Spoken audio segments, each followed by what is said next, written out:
bersama aku Nada di Mom Sharing. Oke, jadi kali ini aku bakalan ngebahas seputar mengelola waktu sebagai ibu rumah tangga. Penasaran? Stay tune!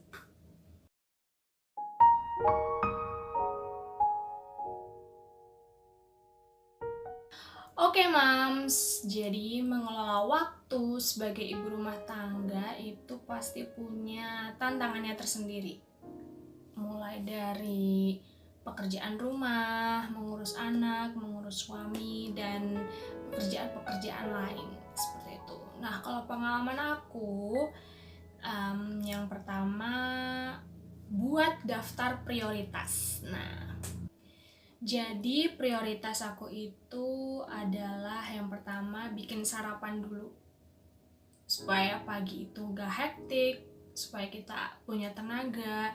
Aku biasanya bikin sarapan dulu. Dan di keluargaku itu kita terbiasa untuk makan nasi, tapi sedikit. Kalau kita nggak sempat masak nasi ya kita makan roti gitu. Dan biasanya kita makan nasi pakai telur, entah itu telur dadar atau telur ceplok, pokoknya yang cepet dibikinnya gitu. Jadi prioritasku pertama adalah sarapan, bikin sarapan gitu. Terus aku juga bikin kopi yang pasti untuk suamiku dan anakku itu pagi-pagi itu harus sudah mandi, jadi aku pun juga udah mandi, jadi kalau mau ngapa-ngapain itu geraknya enak, gak risih gitu. Nah, kenapa aku memprioritaskan harus ada sarapan dulu gitu, dan aku masaknya biasanya siang, karena kalau misalnya aku masaknya itu dari pagi, itu menurutku aku gak bakalan sempet ya, dan pastinya jadinya lama banget gitu. Makanya aku kalau sarapan yang simple-simple aja, yang cepet jadi gitu, dan masaknya siang seperti itu. Terus yang kedua, buat jadwal yang fleksibel gitu. Aku biasanya kalau kayak ngepel, nyetrika, kayak gitu-gitu tuh aku nggak setiap hari ya. Cuman kalau nyapu aku tuh setiap hari, karena rumah itu kan setiap hari pasti ada aja debu ya gitu.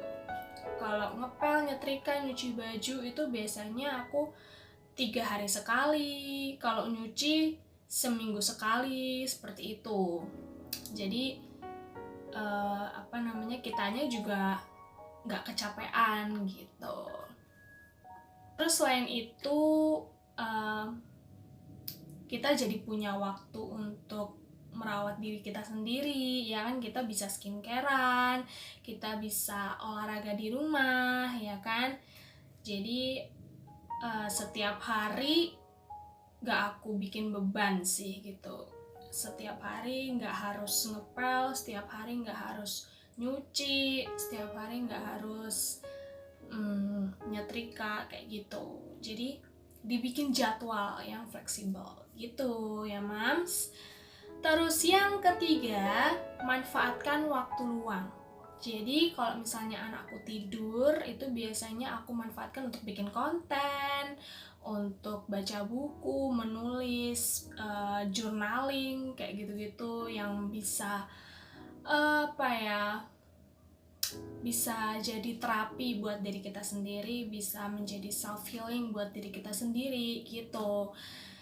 Tapi kadang kalau misalnya aku bener-bener lagi mager alias malas gerak, ketika anakku tidur ya aku ikut tidur, atau aku scrolling HP gitu, scrolling sosmed gitu, rebahan, memanfaatkan waktu untuk istirahat kayak gitu Mams. Yang keempat, minta bantuan. Nah, karena aku di rumah hanya mengurus anak dan mengurus rumah hanya bersama suami, jadi aku minta bantuan ke suamiku gitu. Kita terkadang tuh bagi tugas gitu. Dan alhamdulillahnya suamiku itu tipe yang sebelum aku nyuruh dia tuh peka gitu, apa yang harus dia bantu, apa yang harus dia kerjain gitu. Kayak misalnya aku seharian belum mandi gitu kan, akhirnya suamiku yang ngajak main anakku, aku mandi gitu. Atau biasanya suamiku tuh bersih-bersih halaman, terus bersihin alat-alat elektronik kayak kipas, TV, pokoknya ngelap-ngelap meja kayak gitu-gitu, yang terus bersihin kamar mandi, pokoknya yang berat-berat gitu deh. Nah, jadi kalian moms jangan sungkan untuk minta bantuan, oke? Terus yang kelima, istirahat yang cukup. Karena menurutku menjadi ibu rumah tangga itu walaupun rutinitasnya seperti itu aja, dan menurutku semua komponen pekerjaan ibu rumah tangga tuh menurutku penting semua gitu loh, karena ini berkaitan dengan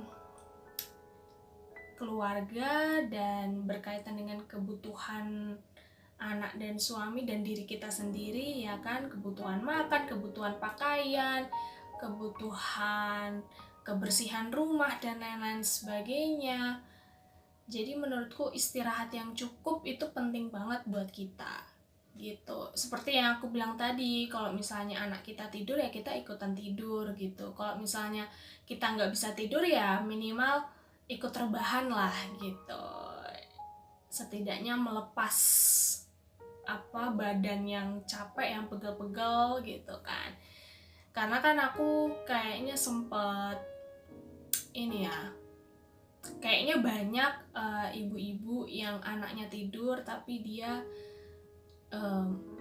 nyuci baju atau mengerjakan pekerjaan rumah tangga ya yang lain gitu.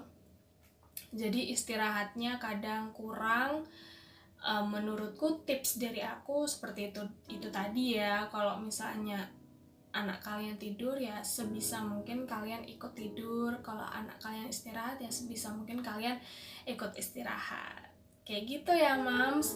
Oke, itu aja tips dari aku. Itu semua sekali lagi berdasarkan pengalamanku ya moms. Semoga bisa bermanfaat untuk kalian semua. Dan terima kasih untuk kalian semua yang sudah menonton. Jangan lupa ikutin terus channel Keluarga Nusantara di Mom Sharing. Dah.